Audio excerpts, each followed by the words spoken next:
like I say, on behalf of the Chamber, good morning, and I'd like to welcome everybody to the latest and indeed the last Greater Birmingham Chambers of Commerce quarterly business report breakfast of 2020. Certainly a year I think we're all going to be pleased to see the back of. So we were hoping to bring you details of the Brexit deal this morning following the PM's dash to Brussels and dinner last night, but sadly there was no white smoke, so it looks like we will have to wait until Sunday, fingers crossed, for that deal to get confirmed. Suffice to say, the Chamber team are all over all things Brexit, so we will be updating you with what happens over the weekend and into Monday.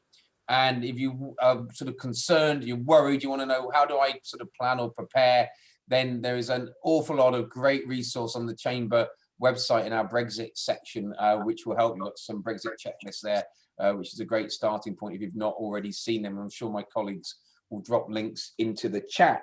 It's great to see so many people joining us bright and early. For those of you who've not attended one of our QBRs before, then the format is that we'll shortly hear an introduction from our partners, the wonderful Birmingham City University. Then my colleague Raj Kandola is going to run through the results of our latest business sentiment survey that was conducted throughout November. We've got data going back over 30 years that we've been collecting. And so it's a great sort of sense check of exactly what our businesses in our region are feeling, how they're performing, and we can sort of track that back and look at historical trends. So we'll see where we're up to now. And then we're going to move on and hear from our two guest panelists. First, I'm delighted to have our returning star of the show, Dr. Justin Varney, the Director of Public Health here in Birmingham. Justin's been just an invaluable source of information and clarity over the last 10 months, really. I know we've been delighted with all of the work and the partnership that he's done with the Chamber, and I know that he's been working absolutely tirelessly, both behind the scenes, but also in so many different forums, trying to help inform and update people. And sort of there's been a lot of fog around COVID, and it's been such a fast-moving agenda, but Justin's always very, very clear on that. So look forward to hearing from him and the very latest on what's happening here in the city and the region and what we can expect over the coming period.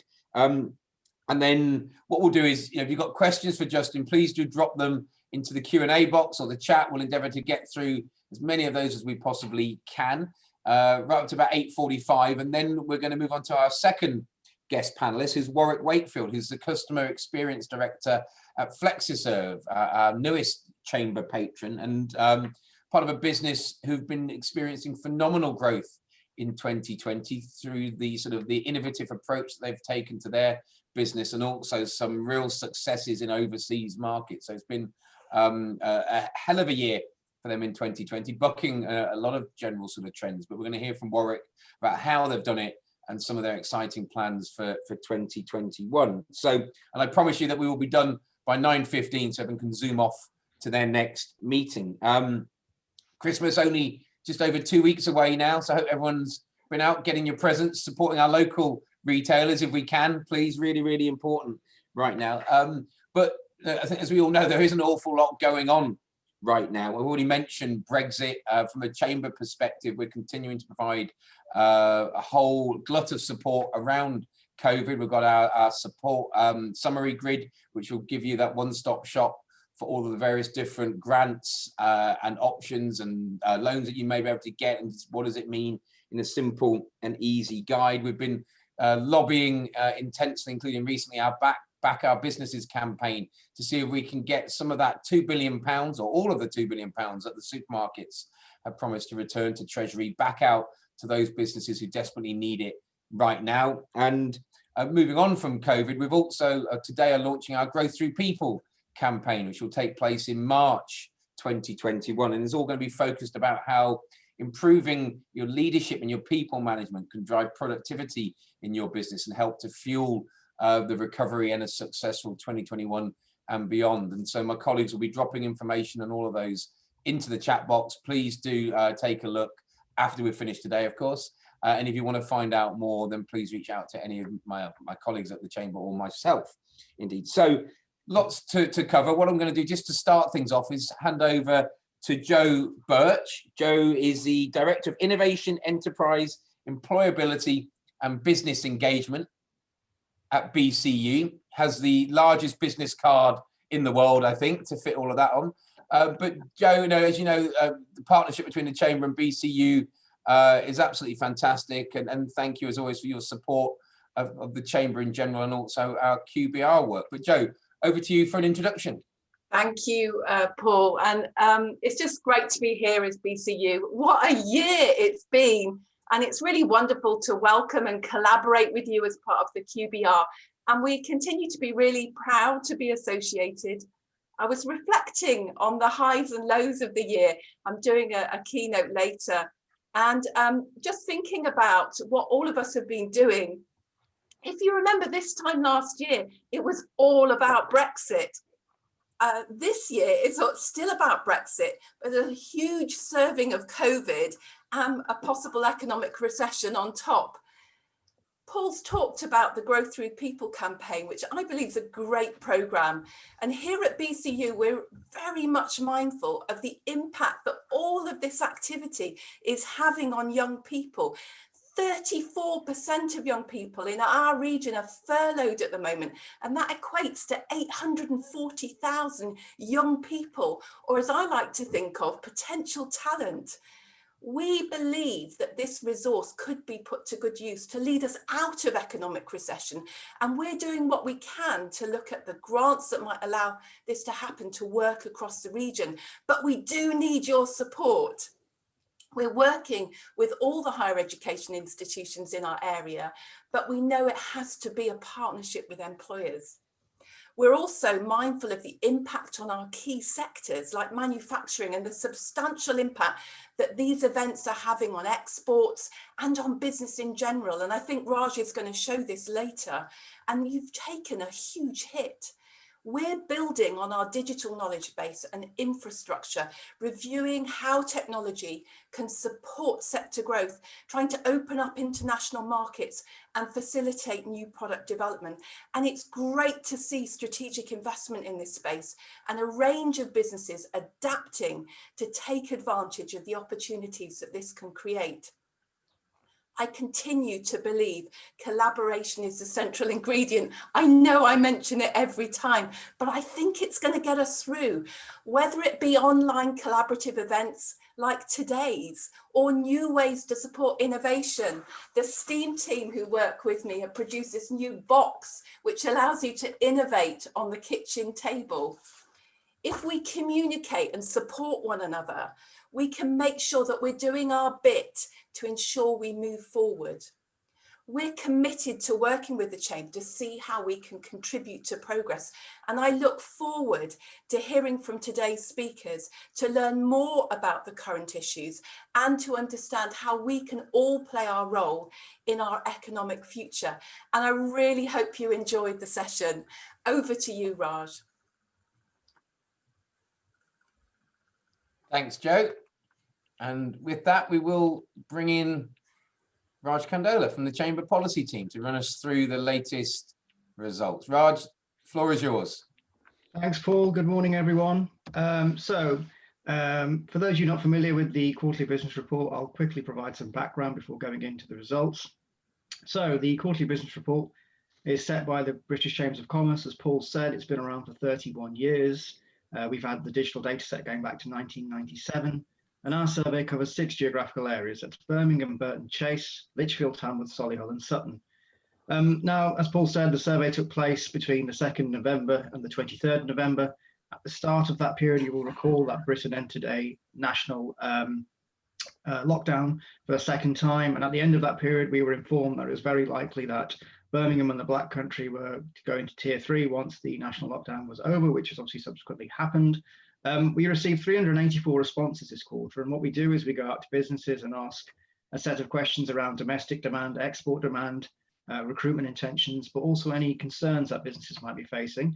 And we use a balanced score approach. So put simply, we take the percentage of firms that have reported growth in an area and times that by 1. We take the percentage of firms that have reported constancy in an output and times that by 0.5. And then we take the percentage of firms that have reported a drop in output and times that by 0. And that gives us an overall balance score figure. And if that figure is over 50, that's indicative of growth. If it's under 50, then we're in negative territory. So to start with domestic sales then. So domestic sales refers to UK business that's taken place over the previous 3 months. And again, looking at the graph on the left-hand side, you can see the QBR index combined, a minor downturn there of 1 point to a figure of 43. Different stories in the individual sectors. The manufacturing balance score fell by 8 points to a figure of 48. That's because we saw a greater number of manufacturers reporting a drop in their domestic sales this quarter, whereas the service sector balance stayed at 41 for the second consecutive quarter. And that's because a greater number of service firms reported constancy in their domestic sales this quarter. Moving on to export sales then. So export sales refers to international business that's taken place over the previous 3 months. And as you can see, looking at the graph on the left-hand side, the QBR index, an upturn of 6 points to a figure of 47. So since it hit rock bottom in Q2, it's been on an upward trajectory, but as you can see, still nowhere near the output that we saw prior to the advent of the crisis. And again, different stories in the individual sectors. The manufacturing balance fell by 2 points to a figure of 46. That's because a greater number of manufacturers reported a drop in their export sales this quarter. By contrast, the service sector balance went up by 12 points to a figure of 48, and that's because a greater number of service firms saw an uplift in their international business this quarter. So moving on to workforce and recruitment trends. So we saw a balance score of 44 for the second consecutive quarter. We also saw 44% of businesses attempting to recruit, which is 12% higher than the last quarter. Of those, 35% face recruitment difficulties, which is a 9% increase compared to Q3. Interesting to see as well that 54% struggled to find candidates with the right technical background, which was 10% higher than Q3, and 15% struggled to find candidates with a semi-skilled background. So that was actually 9% lower than the previous quarter. And also interesting to see as well that 45% are operating at full capacity. That's the exact same level that we saw back in Q1 before the onset of the pandemic. And then moving on to cash flow and price pressures then. So the green line you can see on the chart there, that's the QBR index combined for cash flow. As you can see, it fell to a record low in Q2 2020, picked up last quarter, but then very worrying to see that it's dropped off again, fell by a couple of points to a figure of 35. The red bars you can see in front of you, that's the index for price pressures. And that's the one index you want to be as low as possible, because the greater the higher the index, the greater the number of firms under pressure to raise their prices. And again, that has actually been steadily climbing since Q2 as well. So it's gone up by 1 point to 58. So really concerning to see. In terms of the reasons as to why firms are under pressure to raise their prices, 24% cited finance costs, which is the second consecutive quarter that this figure has gone up. And 16% cited pay settlements, which is a 1% increase compared to Q3, and perhaps reflective of national trends. The ONS recently revealed that in the 3 months to September, the average weekly earnings have gone up by 1.3% across the country. So seeing some similarities there. And then moving on to investment intentions. The grey bars you can see on the chart, that's the QBR index combined for CapEx. As you can see, that's been climbing ever so slowly in the last couple of quarters. So went up by a couple of points to a figure of 38. The red bars you can see, that's the training balance score that went up by 3 points to 42, but still both are still mired in negative territory. And it's a similar picture across the country as well. Our contacts at the Bank of England have been reporting that they've heard lots of stories of CapEx projects going on hold or being postponed indefinitely due to a lack of cash amongst businesses. And then moving on to business concerns. So we ask a free text question, which is, what's your primary business concern? 12% listed uncertainty, and 8% referred to Brexit, and I'll come on to that shortly. In terms of external factors, which were more of a concern than 3 months ago, you can see the table on the left-hand side. Competition way out there as always at 36%. But interesting to see as well, 12% cited exchange rates, which was 2% up from Q3, which again is no surprise given that any political pronouncement related to Brexit has a direct impact on the value of the pound. And 10% cited inflation, which is actually 23% lower than Q3. And again, probably underlines the distortive impact that the Eat Out to Help Out policy had on inflation levels across the country over the summer. Now, given the theme of today's event, we thought it'd be interesting to have a look at profitability projections and look at the historical trends and see if there's anything that we can pick out. So the grey line you can see in front of you relates to the profitability index, which stretches from 2007 right to this current quarter in 2020. And essentially what we do is we go out to businesses and ask them the question, do you think your profits will increase, stay the same, or go down over the next 12 months? And then we use the balance score using the methodology I explained at the start to create this profitability index score. And looking at the graph on the left-hand side, looking back to 2007, you can see we were seeing a figure of, say, 92 back in Q1 2007. That gradually fell until we were in the midst of the global financial crisis. So you can see in Q1 2009, the first red line on the graph, it fell to a figure of 49. But what's really interesting to see is that it bounced back straight away. And again, looking at the second middle line, Q3 2012, that was the next time we saw quite a sharp fall. We believe the reason being was that Britain was faced with the threat of a double dip recession, which didn't actually come to fruition in the end. But again, you can see the bounce back was quite robust there. And then the third example we've got, the third red line on the graph, Q3 2016, that was the aftermath of the EU referendum. And as you can see, quite a minor fall, but again, quite a pronounced pickup as well. So what's really interesting about the latest crisis is a couple of things, I'd say. If you look at the grey line right at the end, first you can see the drop in activity and profitability projections. So it hit an all-time low in Q2, fell to a figure of 38, bounced back slightly, but nowhere near as pronounced as we've seen in previous crises. And it's fallen off again this quarter, only by a couple of points, but still very concerning to see. And I think that just underlines the challenges that we're facing right now in terms of stimulating an economic recovery moving forward. So we also asked some additional questions related to Brexit and COVID-19. So 2 additional questions assessing both the long and short-term implications of both topics. And what I've done is pick out a few of the percentages and results which might be of interest. So 81% of businesses felt that COVID-19 would have a negative impact on their output in the next 6 months. 14% suggested there would be a positive impact in the short term. In the long term, so projecting beyond the next 6 months, 65% expected to suffer a negative impact due to COVID-19. And when it comes to Brexit, 7% of businesses expected to have Brexit to have a short-term positive impact on their output, whereas 39% felt they would suffer negative consequences in the long term as a result of leaving the EU. So I think there's a couple of things at play here. I think obviously the recovery from COVID is front and center of most businesses' output and thinking right now. But in the longer term, there's been lots of research from the likes of the Bank of England and City Ready about the potential negative consequences, particularly a no deal could have on our regional economic output. And again, as Paul said, I think Vicky shared the links in the chat box as well. We do have our Brexit checklists, which again, our advice to local businesses throughout this last 4 years, I'd say, is obviously prepare for what you can control. The Brexit checklist, lots of information on there in terms of importing, exporting, what that will look like once the transition period's over. But also if you've got any specific questions on, for example, hiring EU staff, there's lots of information there that will hopefully be useful. And then finally, obviously, Paul referred to our COVID-19 hub, a big part of our Keep Business Moving campaign. As you can see, I've just done a snapshot of the table, which is on the COVID-19 hub. I think this is version 53 that my colleague Dan's produced throughout this crisis. But very clearly what that shows is all the various government support mechanisms for business, what they entail, how you can access them, and when they're available from. So lots of information on there on the additional restrictions grant, the furlough scheme, but also the Kickstart scheme as well. So please do have a look at that if you've got any specific questions. And again, if there's anything else that you'd like information on, feel free to reach out to myself or one of the colleagues in the policy team. Thank you. Great.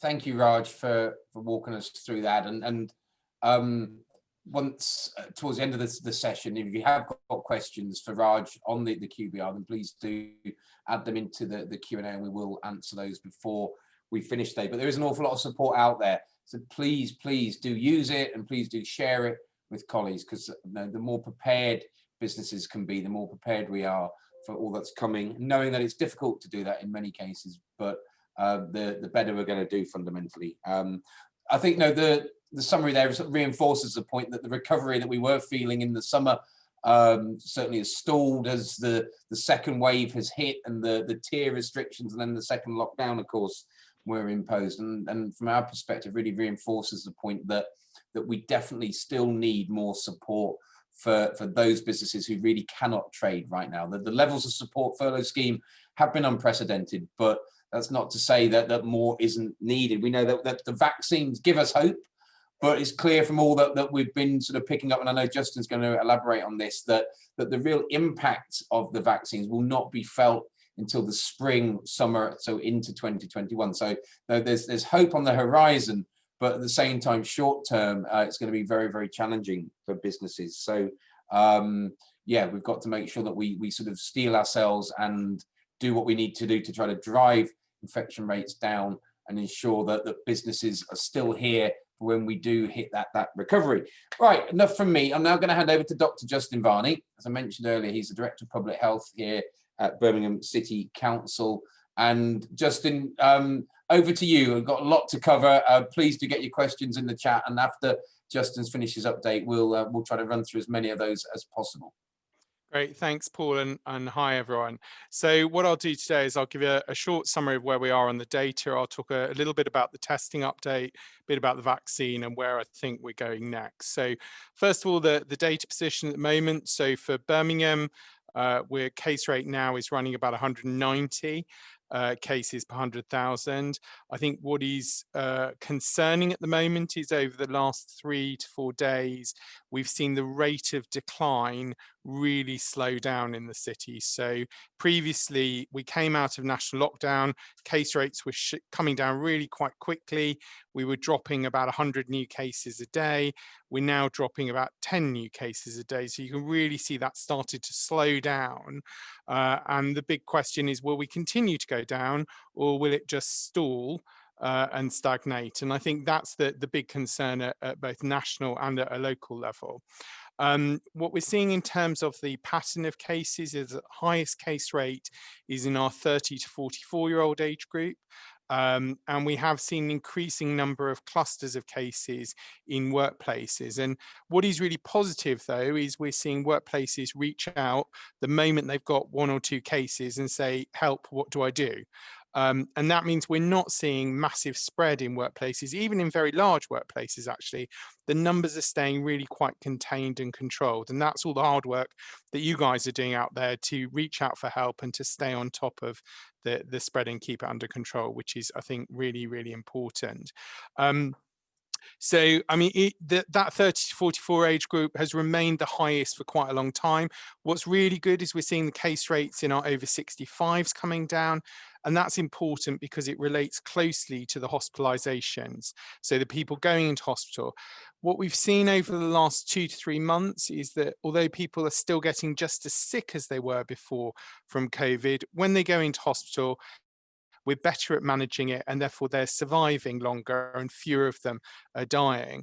Now, we're still seeing not insignificant numbers of people die from COVID, so it still is potentially fatal disease, but the treatment has improved. And what that is meaning is that people go into hospital and they stay in hospital longer, and that blocks the bed rather than them coming out. So that's putting additional pressure on the NHS. And as we come into December and January, keep in mind, this is the highest pressure period for the NHS. So all of the extra bandwidth the NHS would normally have coming into winter is currently filled with COVID patients. And that's why many of our colleagues in the hospitals are looking at what's going to happen over the next couple of weeks, and particularly into January, which is the absolute peak month for us all, having falls, trips, accidents, worse mental health because it's miserable and it's cold and it's wet.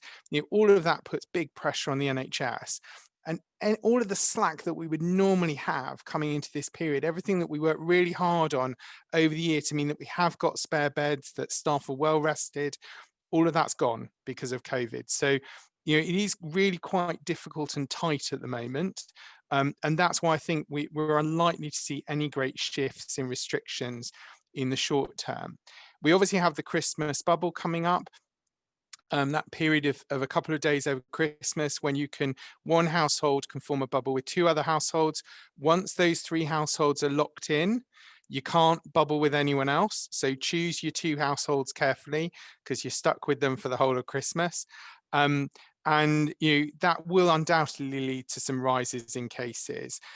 We're also concerned, obviously, because of the more people are going out and mixing in retail, etc. Also, that may increase it. So I think it's going to be a difficult ride. I think we're likely to see restrictions remain for a while, but we'll see how the numbers go. And that's really to try and support the NHS to give it its best shot to get through those difficult times ahead in January and February. So I'll just move on to talk about testing. There are 3 types of tests. First is the antibody test. So that's a blood test. It's telling you, does your body have antibodies to COVID? Now, we know that people who've caught COVID, not all of them develop antibodies, even though those that do, their body forgets how to make them after a while. So, frankly, the antibody test is of academic interest. It doesn't make any difference to your face, space, and hands. It's just letting you know you do or don't have them, but it really doesn't give you any security, I suppose. And they're not available on the NHS, so they're only available as private tests. The second test is the PCR test. That's the one with a swab to the back of your nose, back of your throat, gets sent off to a lab. That can pick up really tiny amounts of the virus, goes into a special machine at the lab, and it's very good at finding the virus if it's in your body. What it can't do is say, are you infectious or not? It's very good at just saying you've definitely got it. So we use the PCR test in people who are symptomatic or in high-risk settings like care homes where we're doing repeated PCR testing because it's a good way of finding infection. The third type of test, which is the new test, is the lateral flow test. Same swab to the back of your nose and your back of your throat. This one, instead of going to a lab, gets handed to a technician. He mixes it with some liquid, drops it in a little cartridge, looks a bit like a pregnancy test. And that tells you that you've got lots of virus on that swab and you are likely to be infectious today. So the lateral flow test is very good at saying, are you infectious or not today, right now? It's not very good at saying, have you got COVID, but it hasn't quite grown enough in the back of your nose or your back of your throat to be picked up.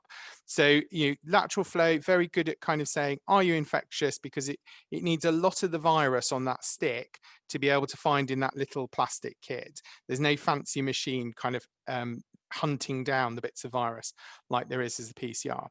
We're starting to roll out lateral flow at the moment. We will be looking to work with large employers in the city and offering them the opportunity to set up testing spokes. And I hope that somewhere over the next 2 weeks, we'll be working with the Chamber to put out the process for how employers can step forward to ask to set up one of these sites. Those spokes, employers will be staffing themselves, will be providing the training and the quality assurance support. We're trying to negotiate with the Department of Health to get some money to help employers that do want to do this. And that would be on the basis of workplaces doing repeat testing of staff. So staff doing a test every 3 days, similar to what's being done in the NHS and in care homes at the moment. And the idea of that is that you're able to identify people very, very quickly and as soon as possible if they become infectious and take them out of the workplace quickly, potentially even before they've developed symptoms, and that will help prevent the spread of the virus. So finally, vaccines. Great news, the Pfizer vaccines got through the final regulation hoop. That's a brilliant step forward. It's a quite fragile vaccine. It has to be kept frozen. Each time you move it, it defrosts a little bit, and that's why it can only be moved a couple of times. And it has to be kept in these very cold temperatures. We've, as governments, bought a supply of those. They're appearing in the country and then gradually being distributed. There are a series of hospital hubs that have been set up to support the administration of those. The decision of who gets the vaccine is made nationally by the Joint Committee for Vaccine Immunisation, and then the NHS is responsible for the distribution. And the prioritisation decision that's been made at the moment is that it's the over 80s who get vaccinated first, staff who work in residential care with the over 80s, second, and NHS frontline staff third. So those are the kind of in that priority 1 group. Then there are a series of other groups that come afterwards based primarily on age, because we know that the older you are, the more likely you end up in hospital or dying if you catch COVID. Vaccine gives us hope.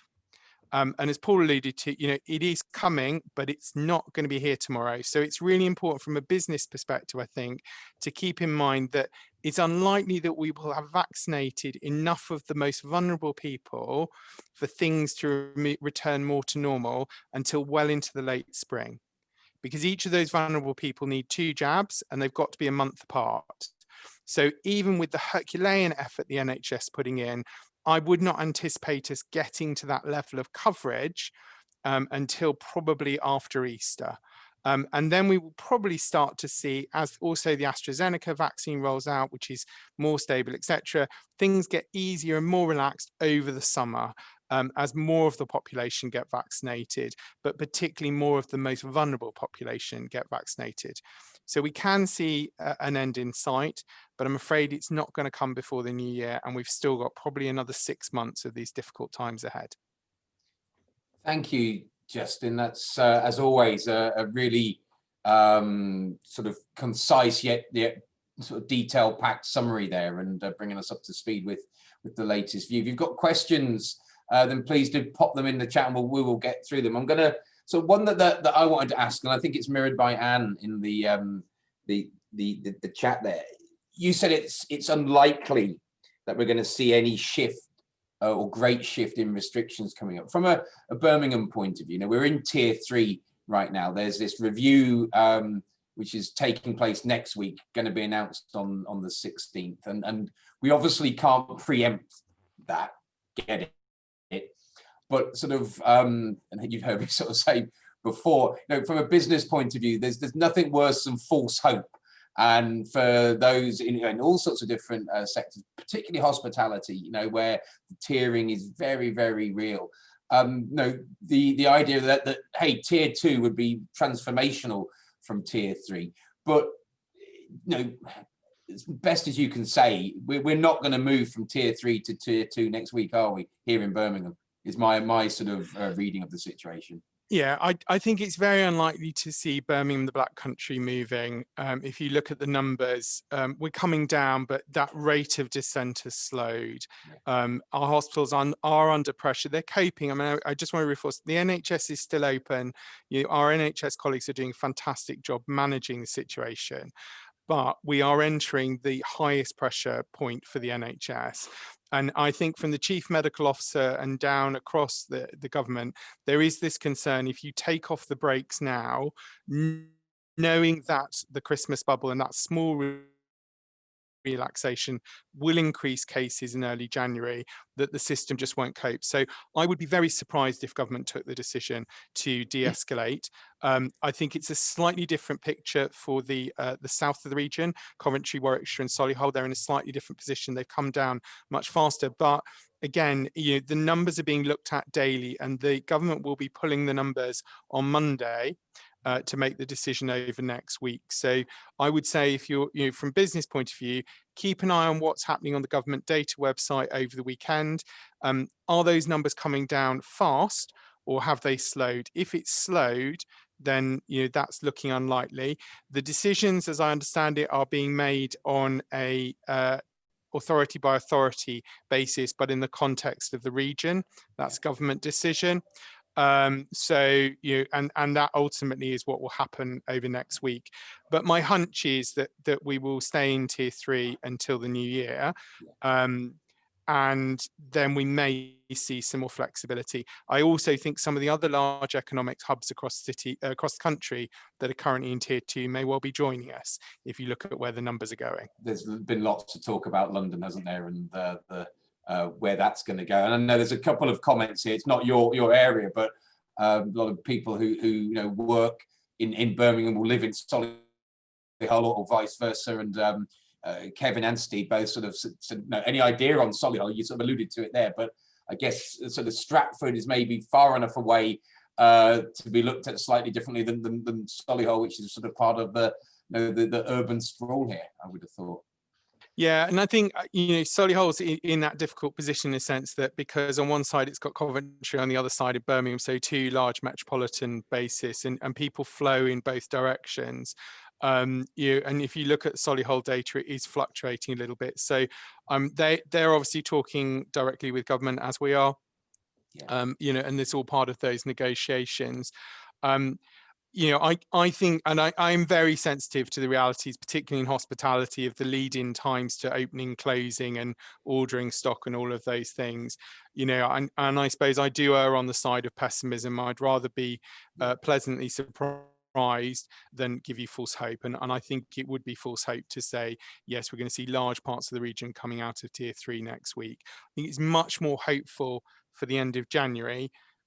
Potentially, and seeing the end of December and going into January, and potentially seeing more flexibility in January. Well, that's encouraging, because I was going to ask about the Christmas bubble, and sort of, as you say, just by its very nature and happening at this point, I'd have thought it's pretty inevitable it will drive an uptick in infections, and we're therefore do we. How likely is it that early Jan there would be a relaxation if we're sort of feeling the effects? So actually, we may need to sort of prepare ourselves for this sort of level of restrictions for a good, I don't know, sort of another 6 or 8 weeks potentially. Yes, I mean, what we're hoping really in tier 3 is in the simple way of describing it, tier 2 is holds you where you are. And tier 3 should keep you coming down, but probably at a slower rate than the national restrictions did. So that's what we're kind of expecting to see. I think the nervousness at the moment is that many of the areas that are in tier 3 have really flattened out. They're not going down, they're getting stuck. So I think there is also national reflection of, is tier 3 tight enough to really bring things down and get it under control?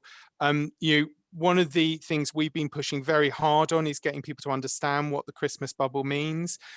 Also putting out messaging around saying, if you are going to Christmas bubble, think about whether you isolate for 14 days before. If you can work from home in the 14 days before you form your Christmas bubble, which is really now onwards, then do so, because it will protect the people you love. You are most likely to catch COVID from someone you know. It's very unlikely in a supermarket or in retail. There's just not enough contact. And as our shops and retail sector are getting really very good at controlling the numbers in the store, you've seen some red light, traffic light entry systems in the city at the moment. They are getting much better at reinforcing the face coverings, keeping that social distancing, keeping people to the dots on the floor. All of those things mean that is much safer than people coming together behind closed doors in their own homes, where they tend to have the windows shut, and they pass a plate of biscuits or mince pies and they pass COVID with it.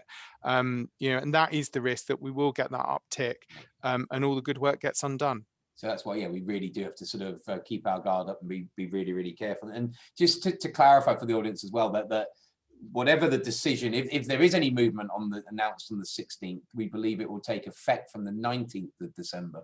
And then the next review is on the 30th of December. So if nothing moves on the 16th, next time will be the 30th, obviously start to assess the impact of Christmas. And what we understand is that on the 30th of December, they're also going to look at the rules and regs which are attached to each tier, which, to your point, Justin, there may be the opportunity that the tier 3 slightly changes, gets tighter or looser, or there's a tier 4 or who knows what. But so there's more sort of movement to come there.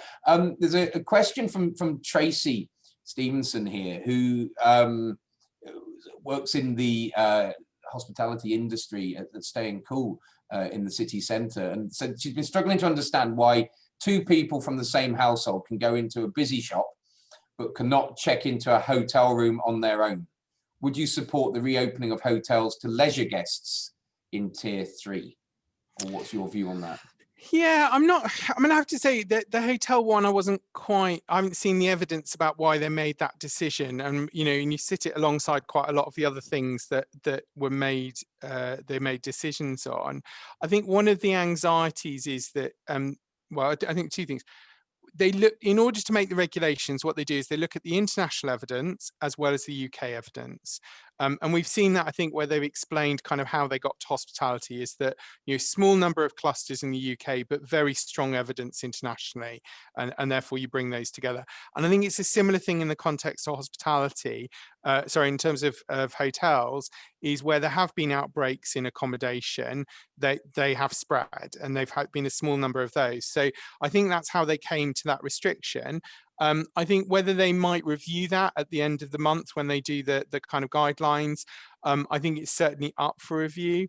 I think they are going through each of them, and I know certainly what I'm seeing on some of the information I'm getting back from the centre is there is quite detailed reviewing of the guidelines at tier 3 and going, do we need it, do we not need it? And I think you all can see that politicians would like us to have as many freedoms as we possibly can and as many businesses functioning as we possibly can, but that's got to be weighed up against the evidence of risk and transmission. So that's the balancing act they're playing at the moment. No, thank you, Justin. And good question here from Mike Lennon, and it's appropriate, obviously, in the partnership we've got with BCU here. What's your view on students returning after Christmas and sort of risks associated with that? I must say, of course, that I think the universities have been doing a phenomenal job this term with testing and keeping people safe. But it'd be great to get your view on that, Justin. Yeah, I mean, absolutely credit to the universities. We've weathered this so much better than you would expect. I mean, we have approximately 70,000 students in the city at any one time during term time, and the numbers we've had in students compared to that is tiny. The universities have been really proactive in managing outbreaks, particularly in halls of residence, getting on top of it, as well as the private providers of halls. So that's been really good. 5 of our university sites have stood up lateral flow testing to enable students to test before they go home for Christmas. They will, as I understand it, also be offering that on return. Students who are coming from a tier 3 area, so if we have Birmingham residents and we're still in tier 3 who say go to University of Manchester, need to test before they go. So they're asked to test before they go and then test on arrival. So I think we've got a lot more testing in place now around students. Throughout this, we've seen very, very little evidence of transmission in the classroom. And this is a bit like workplaces. We're usually pretty good when we're doing our job. When we've got our head in the job space, we're very good. It's the same with the students in classroom, in the space, doing the right thing. And then we go and have a cigarette break or a lunch break or a chat with our mates. And that's where it all disappears. And that's where people forget the 2 meters, they go in for a handshake or a hug, they share a lighter, they pass a packet of crisps. That is where we're seeing the transmission. It's the same for students, actually. We've seen transmission where people are socializing off campus much, much more than we've seen any evidence on campus. I think we will see a phased return in January. There'll be a lot more testing, and I think that will keep it under control more. I hope so. And I know that universities in the city are absolutely focused on how they can deliver good learning experience for students, but keep students and staff safe and keep the city safe. Thanks, Justin. And final question for you has come from John Bryce, who simply asked, is the Nightingale at the NEC being used, or is it likely to be used in your understanding? So, I mean, the Nightingale, I think we've said before, is the kind of position of last resort. So the reason it's the position of last resort is that in order to staff the Nightingale, you've got to take doctors and nurses from somewhere else. And they've got to be doctors and nurses that work in hospitals, really. You can't staff the Nightingale with primary care physicians in the same way. So if we open the Nightingale, we're taking people out of the university hospitals now to the other hospitals. So Dave Rosser, who is the chief exec for UHBT, is also the chief exec for Nightingale. So he reviews this on a daily basis. Across the country, we've seen, I think, 1 of the Nightingales open in Exeter. But all of them are ready on standby. We'll see how it goes. And I think it's up to us. I mean, bluntly, if we do what we're asked and we don't pop in and out of each other's houses, and we're sensible over the Christmas period in sticking to the 3 household bubble, we will keep the NHS going. We won't have to open the Nightingale, and we will still be able to support people who have heart attacks and break their legs and keep people with COVID safe and alive. It's the decisions we make that protect the city, protect the NHS, but most importantly, protect the people we love and care about, because that's what this is about. It's about protecting your family. It's about protecting your friends. All the rest of it is collateral benefit. The core is about how you protect the people you love and care for. Yeah, well said, Justin. And I suppose ultimately, let's hope that the Nightingales aren't needed for that very reason. And I think the message there is that, look, the vaccine's real. This is going to help us get through this, and it's happening. It's not going to be instantaneous, but we can see it. But you know what? The next few days, weeks, months are critical, and what we've got to sort of make sure we don't do is drop our guard. We've got to still focus on the small stuff, however tired we all are of it. It is about kind of get that air circulating through your house and your office space, and when you are on those breaks and passing the crisp packets around and stuff, sort of be careful. And I guess it can sound somewhat trite, but it's not, because it really matters, because that's how we keep those infection numbers down. And from a business point of view, that's how we're going to get down the tiers, which we know is so important. And while we're calling for more support for businesses who need it, we also know that fundamentally businesses just want to trade. They just want the opportunity to do what they do what they love, and get out there. And it's a little worrying. I've just seen a comment from Steve, who said the suggestion made today that all shops should close by Boxing Day, which I hadn't heard before, but we'll certainly sort of take a look at, because we know how challenging it is, but we focus on the small, so we can all play our own small part. Let's hope we come through this. So, I mean, Richard said in the comments here, Justin, that you're an excellent, well-informed and honest speaker. Thank you for hosting this vital update.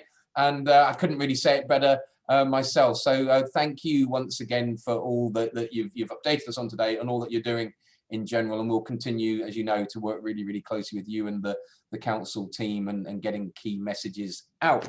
So thank you to Justin. What we're now going to do is move on to our second guest speaker, and a sort of a different perspective.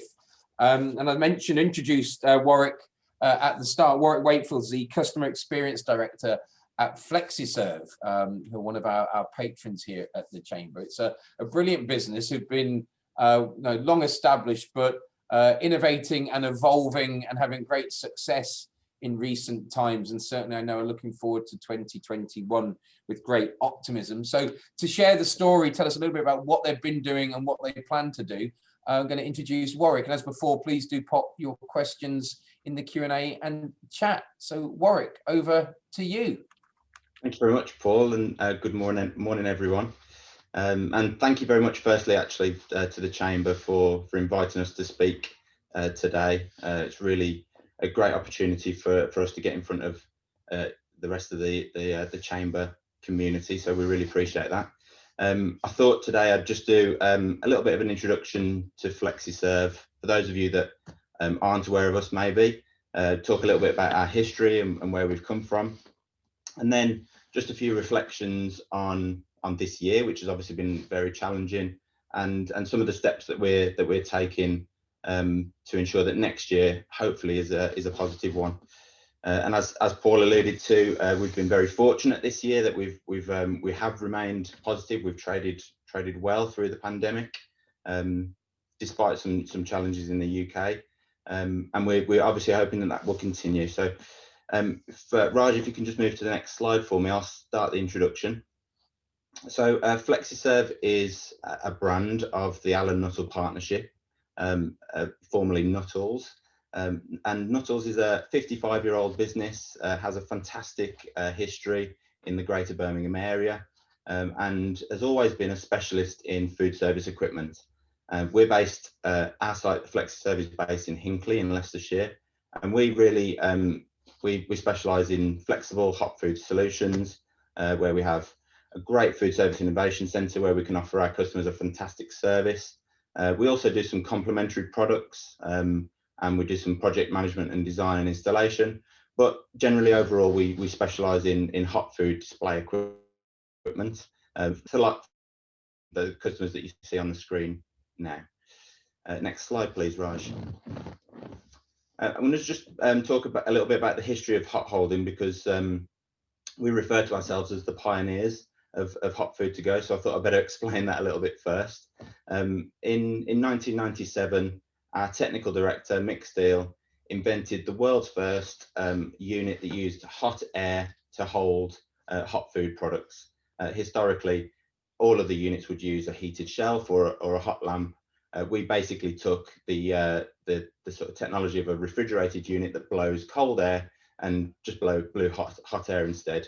And it was a fantastic innovation at the time. And in 1998, we were actually granted a worldwide patent for that technology.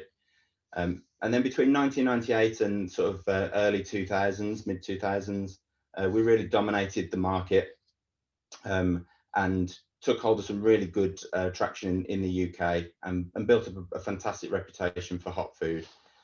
So much so that in 2005, the TurboServe unit, which is that unit that you see on the right hand side, it won the Queen's Award for innovation, for enterprise and innovation. I don't think it would have won any Queen's Award for the name. Marks and Spencer's there on the right hand side decided to call it the world's first hot fridge, which is an interesting oxymoron that we definitely don't refer to anymore, but definitely ahead of its time. Packaging and support definitely wasn't a part of our service at the time or anybody else in the market. And so there were some really big challenges.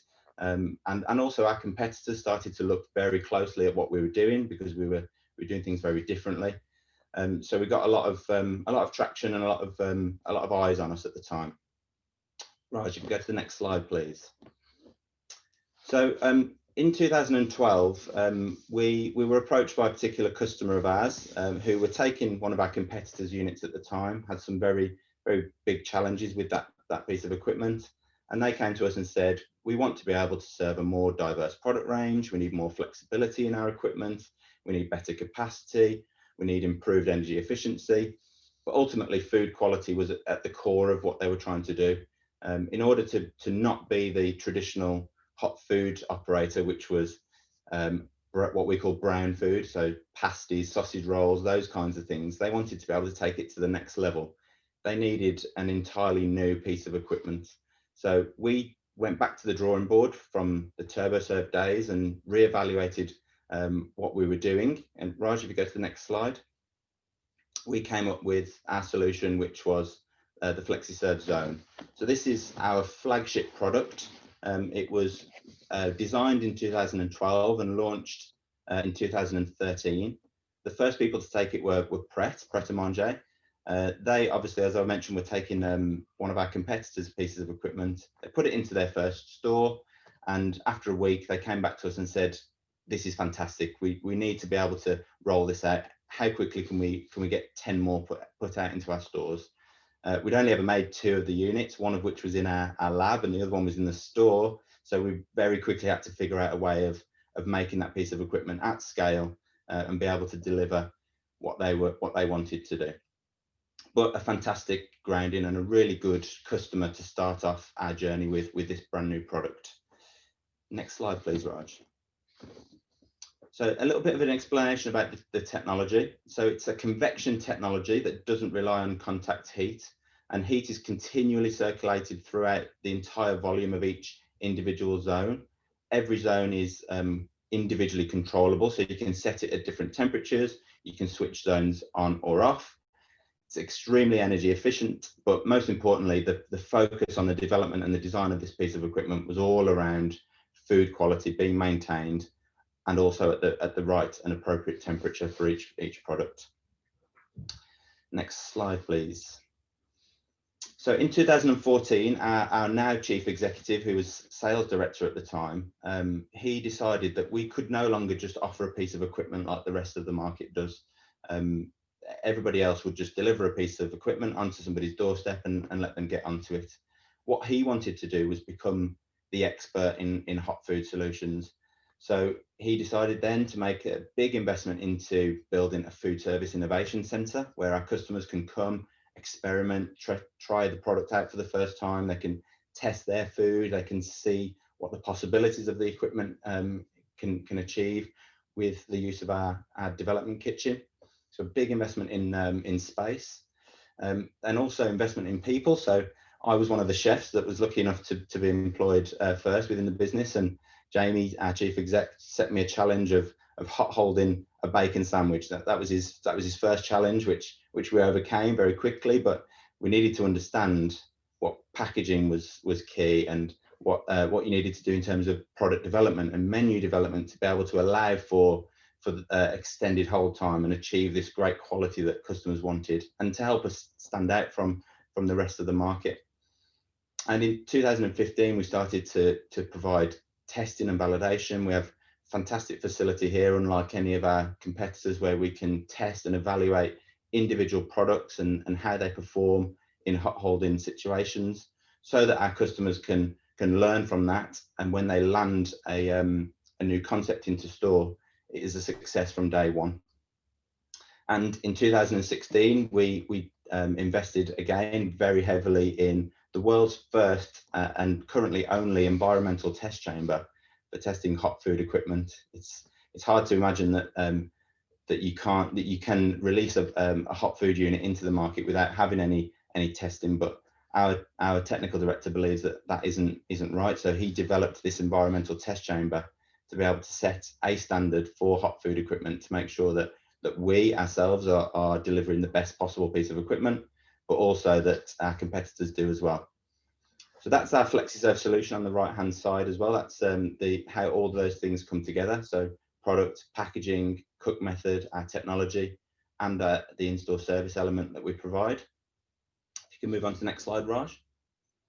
And then into 2016 and 17, we started to grow much more internationally as well. So historically, we only was reliant on domestic sales, and now between 2016 and now, we've developed a great network of distributors across the world, and we continue to grow that. And then into 18 and 19, we've continued some development of our factory so that we can output more product. And in 2019, we released a brand new product into our range, which is rear feed technology. And we also achieved CB certification, which is a fantastic achievement for us as a business. So going into 2020, Raj, if you could move on to the next slide, we launched an entirely new product, which was partially to do with the pandemic. It was a reaction, a quick reaction that we wanted to make to accommodate the way that people are all eating differently now that we've all been resided to our home environments. So we developed Flexeserve Hub, which is an advancement of our technology. It takes on all of the benefits of Flexeserve Zone, but applies it to the kitchen or the front of house, where you might want to hot hold delivery orders and whole pizzas and products of all different shapes and sizes, but again, specific to packaged food, which is unlike any other piece of technology that you would find in a kitchen environment historically. So that's our sort of reaction to the pandemic and the product that we've launched this year. Not many companies have launched new products in our sector. So to be able to do that during a pandemic was extremely exciting, and we're really proud of what we did with that. Next slide, please, Raj. So finally, I'd just like to talk about some highlights. Obviously, it has been a very difficult year, so we'll look back into some of the reactions that we've had this year, and also look forward into 2021, which we definitely see there will be some challenges, but also some opportunities. So if I think about the steps that we've taken this year to remain agile during the pandemic, we've definitely utilised the times that we've faced to look at the ways that our business can become much more responsive to customers. And despite some low expected performance in the UK, we've had some good export sales, which has been great. But we've also managed to continue with some of the planned investments that we had to capitalise on some opportunities that we're hoping for in 2021. Of which obviously export is a key focus for us, and a big focus for our future. So we spent a lot of money refurbishing our dispatch facilities to enable us to load multiple containers of product at a time, and do that far more efficiently and quickly, and to facilitate a much higher volume of product leaving our building.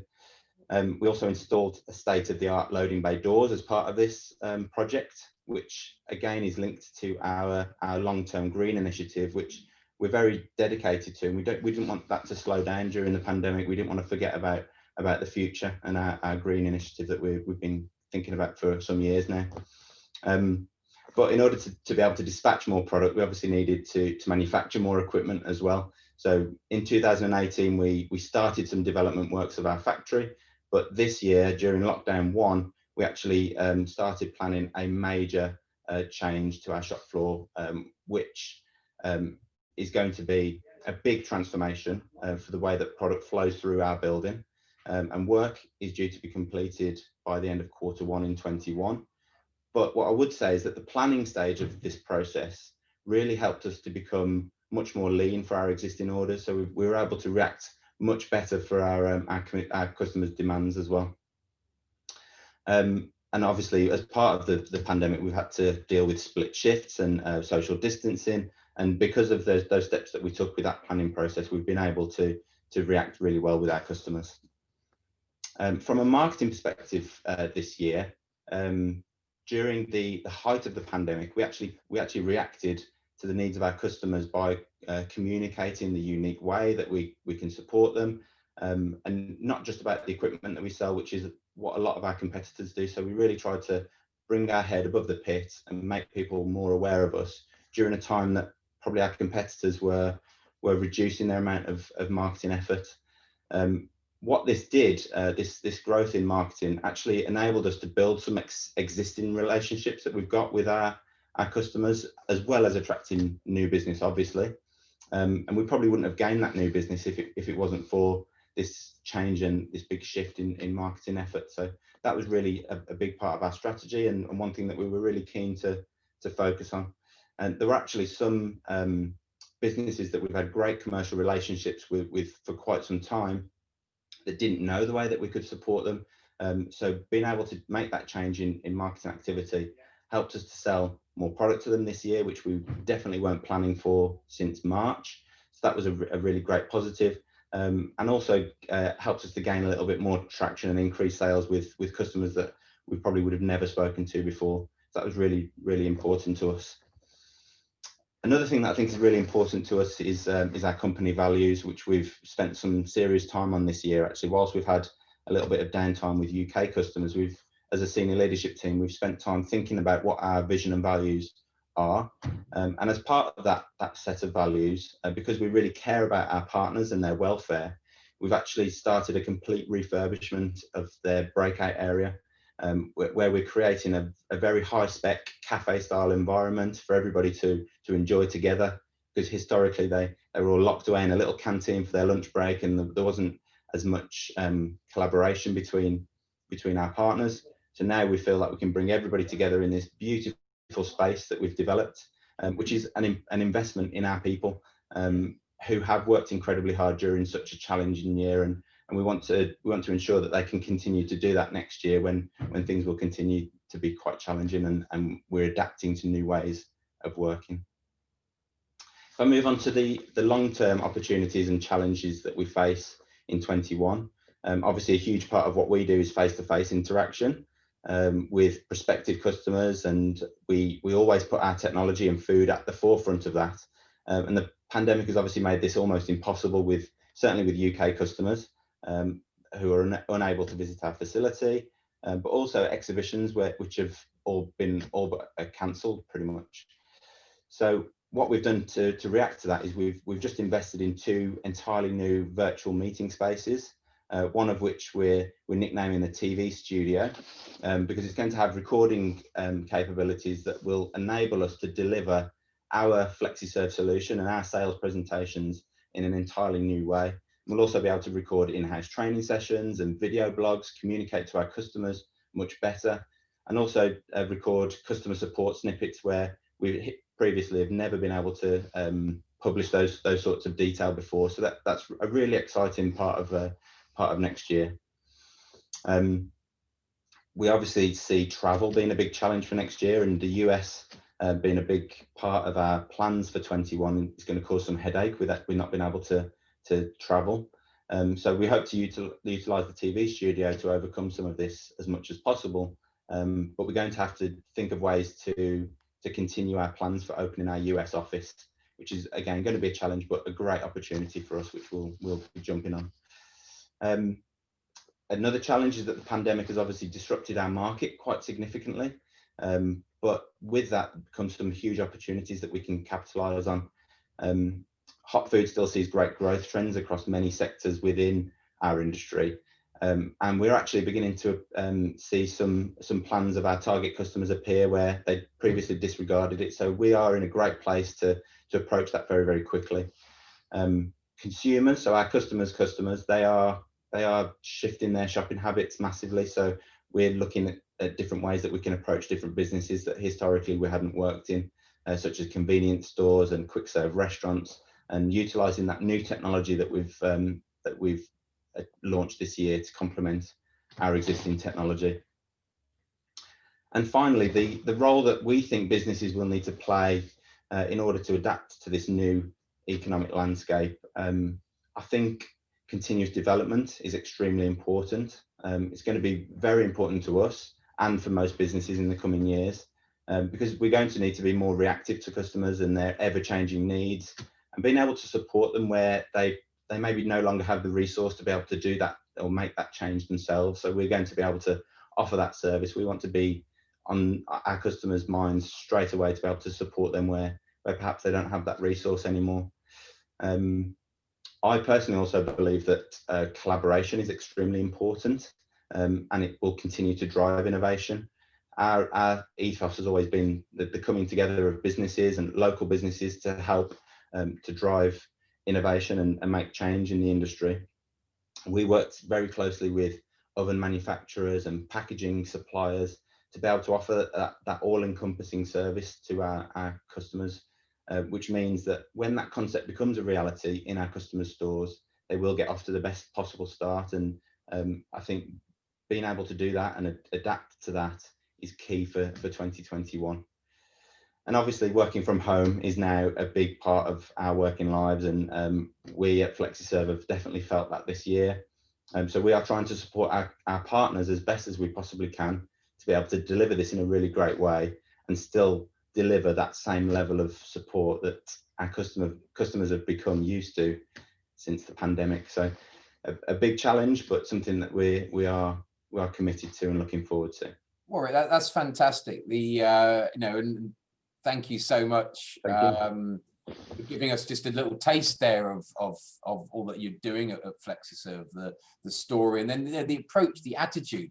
I don't know about anyone else, but I think that's absolutely inspiring, because you're not immune. There's a ton of challenges out there, but you're very much focused on navigating through, providing solutions, focusing on the collaboration, on the customer, on sort of that spirit of partnership, constant innovation, challenging yourselves. And it's no surprise that with the success that you've been having and undoubtedly going to keep having. I'm glad that picture's gone off the screen now, because I don't know about anyone else, but I'm starting to feel pretty peckish looking at it. It is a brilliant business, and mindful that we're very short on time now. People would want to find, or do want to find out more about Flexeserve, then obviously you can reach out to Warwick or come to myself, Raj, any of the chamber team, and we can connect you up. But this is a local success story, which is, as you can see there, going all over the globe. I mean, Warwick, just really, well, there's a couple of questions I wanted to ask.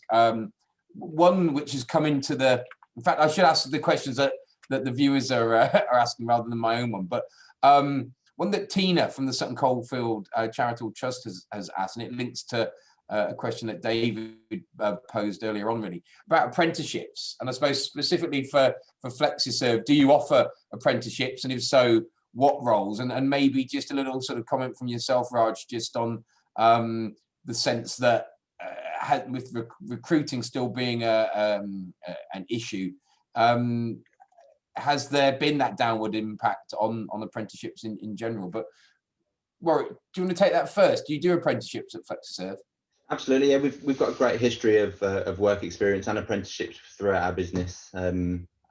As I said, we're 55 years old as a business this year, and our chairman and founder has always had that ethos of bringing new people into the business to inspire innovation, and that throughout our whole business. So yes, we offer apprenticeships through our office-based partners as well as the shop floor-based partners. And in fact, our chief executive himself started out as an apprentice sweeping the shop floor, and he's now worked his way right through the business, and he's chief executive and leading us into this great forward-thinking business that we are. and I know very much leading the charge into the States as well, which has been so successful. I mean, Raj, just any sort of quick general views on the state of apprenticeships right now? Yeah, so we did an event earlier this week with learners, and I think it was clear that obviously young people are some of the worst affected by COVID. And actually, some of the anecdotal evidence that we picked up is that apprenticeship starts are down across many different sectors.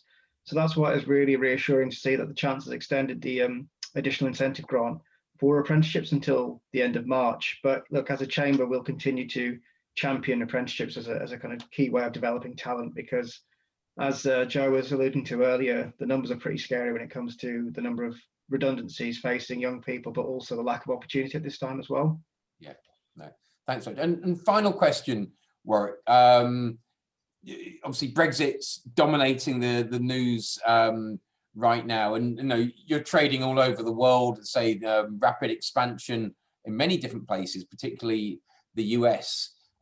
What elements, I guess, are you focusing on, or what are you looking out for, and how have you sort of prepared as best you can so that it doesn't slow down your plans and the ambitions?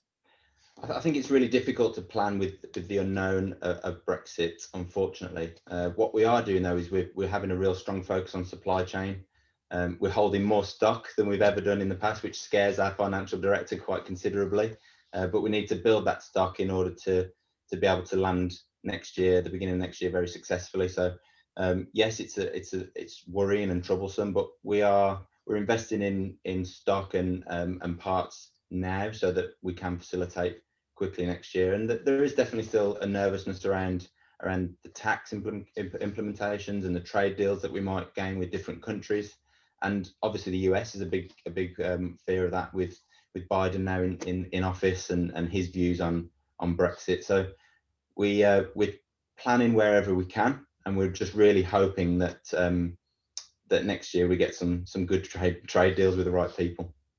Yeah, and I think we'd all echo that. So, well, Warwick, thank you for joining us. And I think there's just been a comment there about the blend of topics that we've had today. You know, from I guess the hard reality of the economic survey. That's what we're hearing. That's what businesses are telling us, the reality of the health situation. And I think Justin was very, very clear on what we've all got to do in the short term. And I sort of mentioned, you know, we don't want false hope. That's the last thing businesses need right now. What we want are details. We want clarity so that we can sort of plan. And I think, Warwick, you've really sort of drawn out there, you know, just how a business with the right sort of vision, the right values, the right approach can adapt, can sort of still keep pushing on.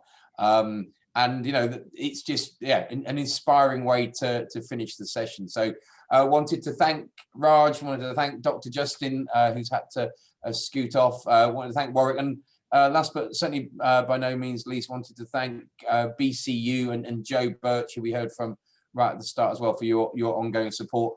Thank you all for joining us today. We'll be back with our next QBR in 2021. We'll look forward to turning the page on the calendar and seeing a different year, I'm sure. Hope you all have a great rest of the day. Lots of support out there. Please do reach out to the Chamber if we can help in any way at all. Thank you very much for joining us. Thank you.